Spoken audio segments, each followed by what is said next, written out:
Hello, and welcome to the Dr. Rebecca Baxt podcast. I'm Dr. Rebecca Baxt, board-certified dermatologist, and I'm here to discuss with you all issues relating to the skin that you're in. In this podcast, we will tackle the topic of the day quickly to get you the take-home points that you need. After listening to an episode, you should be educated about the topic and able to fix the issue yourself or well prepared to ask the right questions at your next dermatology appointment. Let's get started. Today, I'd like to try to answer the question that I get a lot, which is, at what age should I start ... Insert lots of things, such as, at what age should I start Botox? At what age should I start fillers? How about retinoids? How about laser hair removal? Etc., etc. People will often ask for themselves, or they'll ask on behalf of their kids, or sometimes they're just curious because their friends are doing something and they don't know if they are too late to start. And while there are exceptions to the rules, I would like to answer this question on when to start for a few topics. Let's start with Botox. Botox is extremely safe and has lots of FDA approvals for medical reasons and is used to relax muscles all over the body. But when we are talking about Botox cosmetic, to reduce lines and wrinkles on the face, I would say that the starting age is variable. It is true that if you start using Botox before you have any lines, if you do the Botox properly and you keep it up consistently, it will very likely prevent lines, at least on the upper face, from occurring, such as between the eyebrows, the forehead, and the crow's feet. However, I like to customize the start time depending on individual factors. Is the patient starting to develop lines? If so, let's treat them. That could be anywhere from 18, 19, 20, all the way up to 40s, 50s, 60s. I have some patients who have even started Botox in their 70s, but by then, they're doing it for a different reason. They have some lines, they just want to look better and improve them, but not erase them. So the starting age really depends on what you are aiming for. The youngest I've ever started someone on Botox for cosmetic reasons is 18, in a patient who had a deep line already at a young age on the forehead, and we're able to improve it with a very low dose. And that's great for that person. That line should never get deep. The oldest I've ever started someone on Botox is probably people in their 70s, and in that case, it's usually that they have a wedding or a family event. They just want to look younger. It's not really necessarily a long-term commitment. But I always explain to people, if you want the great long-term wrinkle reduction and prevention, you need to start really before the wrinkles get bad, and you have to do it every 3 months ongoing. So that age is variable, but most often it's in the 20s, 30s, or 40s. When you start to see some fine lines that are first appearing, it's a great time for a consultation to see if they can be treated with Botox. Usually, if they just appeared, I can get them to go away almost entirely, if not completely. But if the lines are there at rest when the face is not moving, then Botox is not guaranteed to get rid of them. If you are not sure, ask your injector, who is hopefully a great board-certified dermatologist who can give you an honest answer as to what age is best for you to start. It is variable. Now let's discuss fillers. Fillers, the age to start, is even more variable than Botox. I do see lots of young women who want their lips filled, and while I have heard of patients doing this in high school with their parents' permission, I generally wait until someone is over 18, and I commonly inject lips for women in their 20s. This is really personal preference of wanting a lip enhancement, and it can really be at any age. I would say most commonly it's anywhere in the 20s, 30s, 40s, 50s, 60s. As women get a little bit older and their lips shrink, they often want to have fillers injected for a more youthful appearance. But when I use fillers for facial sculpting, this is also very patient-dependent and age variable. As people get older, they lose volume in their face as they age, and we can often start to see it mostly in the 40s, and then people end up with areas and shadows and lines and changes on their face that bother them. It's fine to start fillers really at any time in adulthood if they are needed. Some patients have a large asymmetry that they may want fixed or a scar that needs to be filled, in particular acne scars, and in that case, I definitely have done it in teenagers. So again, it's variable. They can be started anywhere from teens to any time in adulthood. It depends on what the fillers are being used for. How about sunscreen? Currently, the recommendation from the American Academy of Pediatrics is to start sunscreen after 6 months of age, and before that to keep the baby's skin completely out of the sun. And I would say that I agree with their recommendation, and kids need sunscreen. Our society really underutilizes sunscreen. It really should be used from childhood and made into a habit. If you are looking for specific sunscreen recommendations and tips, please listen to my podcast on that topic. So kids really should have sunblock on to go to school, and they should really reapply before recess and before their sports practices if they're doing that.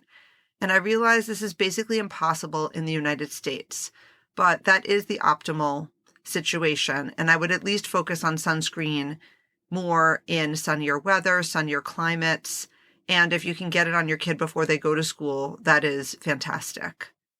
But daily sunblock and reapplication is a great habit at any age that you can get it going. It's never too late to start, and the earliest is at 6 months. I see so much sun damage that is just from daily sun exposure that people just don't even think about, such as walking to and from their car or running errands with no sunblock on. And the UVA rays will come right through the car windshield and age your skin and can also increase risk for skin cancer. People walking about in a city daily with their daily lives, going to work, going to the gym, going to the store, no sunblock on. Again, daily sun exposure really adds up over time and can really damage the skin. So daily sunscreen and reapplication should be started in childhood, and it is never too late to start. It's great to help prevent signs of skin aging, such as pigmentation and wrinkles, and most importantly, prevent skin cancer. Now let's discuss the question, at what age should I start skincare generally, and specifically retinoids and anti-aging products? So skincare generally, such as using a gentle soap to wash your face and your body and using moisturizer, can be started at any age. And starting to teach kids these basic habits in childhood is great, but it is again never too late to start this. Many people wake up to skincare as teenagers, which is fine, or in their 20s, which is great, but the earlier the better for the basics. Retinoids are the best anti-aging cream out there besides for sunblock, and they are often used for acne, and acne can start as young as 7 years old in some kids and is pretty common by 9 or 10. Sometimes people are using retinoids for acne. It also is an anti-aging cream. It does make you sensitive to the sun, so now sunscreen really is mandatory. But from an anti-aging perspective, I would say probably in the 20s is a great time. Once you're an adult, if you did not start using retinoids as a teenager for acne, it would be good to start in your 20s to use a retinoid at night on your skin if your skin can tolerate it, and sunblock in the morning and reapplication. One without the other, retinoids without sunblock is not going to be a great situation. Sunblock is the most important, and then retinoids would be secondary. So I start many of my patients on good skincare really at any age, and there are 2 over-the-counter retinoids available, retinol and Differin. And if you're looking for great anti-aging skincare advice, then please listen to my podcast on that topic. There are lots of great products out there that are easy and not that expensive and very useful.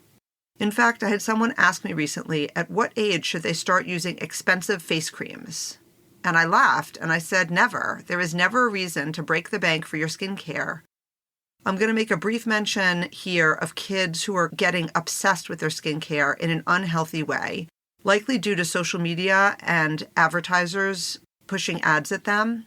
And this is a very difficult problem that parents need to watch out for and combat.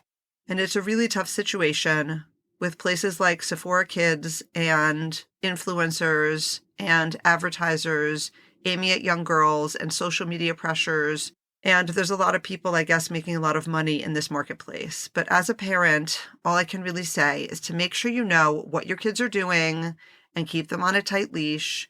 They are, after all, kids, and try to give them good values and good habits and keep them busy. And it's a really tough world out there. I don't envy parents of young kids.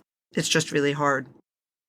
For the last topic for today, I'd like to talk about at what age should someone start laser hair removal? And I get asked this question a lot. And I have done laser hair removal on kids as young as in their tweens, especially girls. And it's perfectly safe to do. But in terms of a return on investment and long-term results, I think it's better to wait until ages maybe 15 or 16. But for some people, money does not matter. And the girls are a bit hairy, either from a hormonal imbalance, such as polycystic ovarian syndrome, or just genetically. And other kids are making fun of them and they get uncomfortable to go to school. And I have really seen some kids' personalities just completely transform in a positive way once their hair growth is under control. It was really bothering them from a mental standpoint. So I will do it with the consent of the child and the parent at a young age. It's perfectly safe if it's indicated. But for other issues, such as just regular laser hair removal for any reason, I would say late teens to early 20s is a great time to start, but it can be started at any age. It doesn't matter as long as the hair is dark. I do get some women coming in their 60s and 70s asking for laser hair removal, and if the hair has gone gray or white, then it is too late. So that is really the only caveat. Don't start it too late because laser hair removal does not work on gray or white or red or blonde hair for that matter. And if you're looking for more information on laser hair removal, please listen to my podcast on that topic. I hope that this was helpful to give you a bit of a context as to when I think it's appropriate to start things like Botox, fillers, skincare, sunblock, and laser hair removal. And it's variable and patient dependent, but this gives you a general framework, and I look forward to talking to you again soon. Thank you so much for joining me today on the Dr. Rebecca Baxt podcast. I'm Dr. Rebecca Baxt, board certified dermatologist. I hope this episode was informative and that you enjoyed listening. If you found this podcast useful, please give us a 5-star rating wherever you get your podcasts. It helps others find us so we can help them too.